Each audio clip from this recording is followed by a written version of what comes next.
Hello अस्सलाम वालेकुम।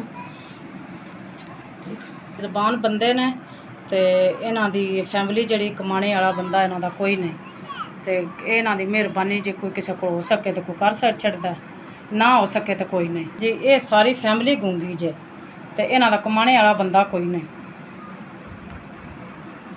ਇਹ ਮੇਰਾ ਦਿਓਰ ਹੈ ਤੇ ਅਸਲਮ ਨਾਸ ਤੇ ਜੇ ਮੇਰੇ ਕੋਲ ਵੀ ਕੁਝ ਹੋ ਸਕੇ ਤਾਂ ਮੈਂ ਇਹਨਾਂ ਦੇ ਬਾਰੇ ਕੋਈ ਸੋਚਣਾ ਹੁੰਦਾ। ਇਹਨਾਂ ਦੇ ਅੱਲਾ ਦੇ ਆਸਰੇ ਤੇ ਹੀ ਇਹਨਾਂ ਦਾ ਬੜਾ ਔਖਾ ਵਕਤ ਗੁਜ਼ਰਦਾ ਪਿਆ ਤੇ अल्लाह सोने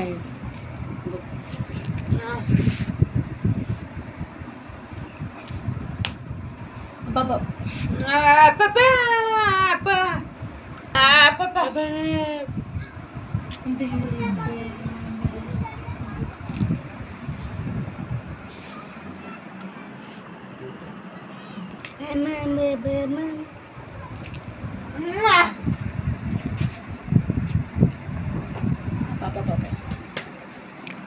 Bebe.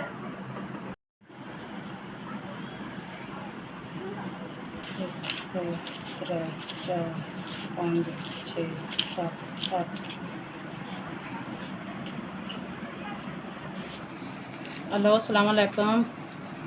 दूजा भाई जी तुहाडी बड़ी मेहरबानी जिन्ना तुहाडा कल्ले 8000 रुपया इन्हां बेज़बान फैमिली कोल पड़ गया ते तुहाडी बहुत बहुत मेहरबानी ते अल्लाह पाक तुहानूं खुश रखे ते अल्लाह पाक तुहानूं तंदुरुस्ती देवे ते अल्लाह तुहानूं जिंदगी देवे इंशाअल्लाह। जीउंदे रहो। असीं भी जिहड़ा नहीं जो कुछ हो सकदा असीं भी आप इन्हां कोलों मदद शदद करी दे तुहाडा दित्ते 8000 रुपया इन्हां कोल पहुँच गया ते अल्लाह तुहानूं तंदुरुस्ती देवे ते जिंदगी देवे ते इन्हां दा जिहड़ा बड़ा सहारा बन जाएगा।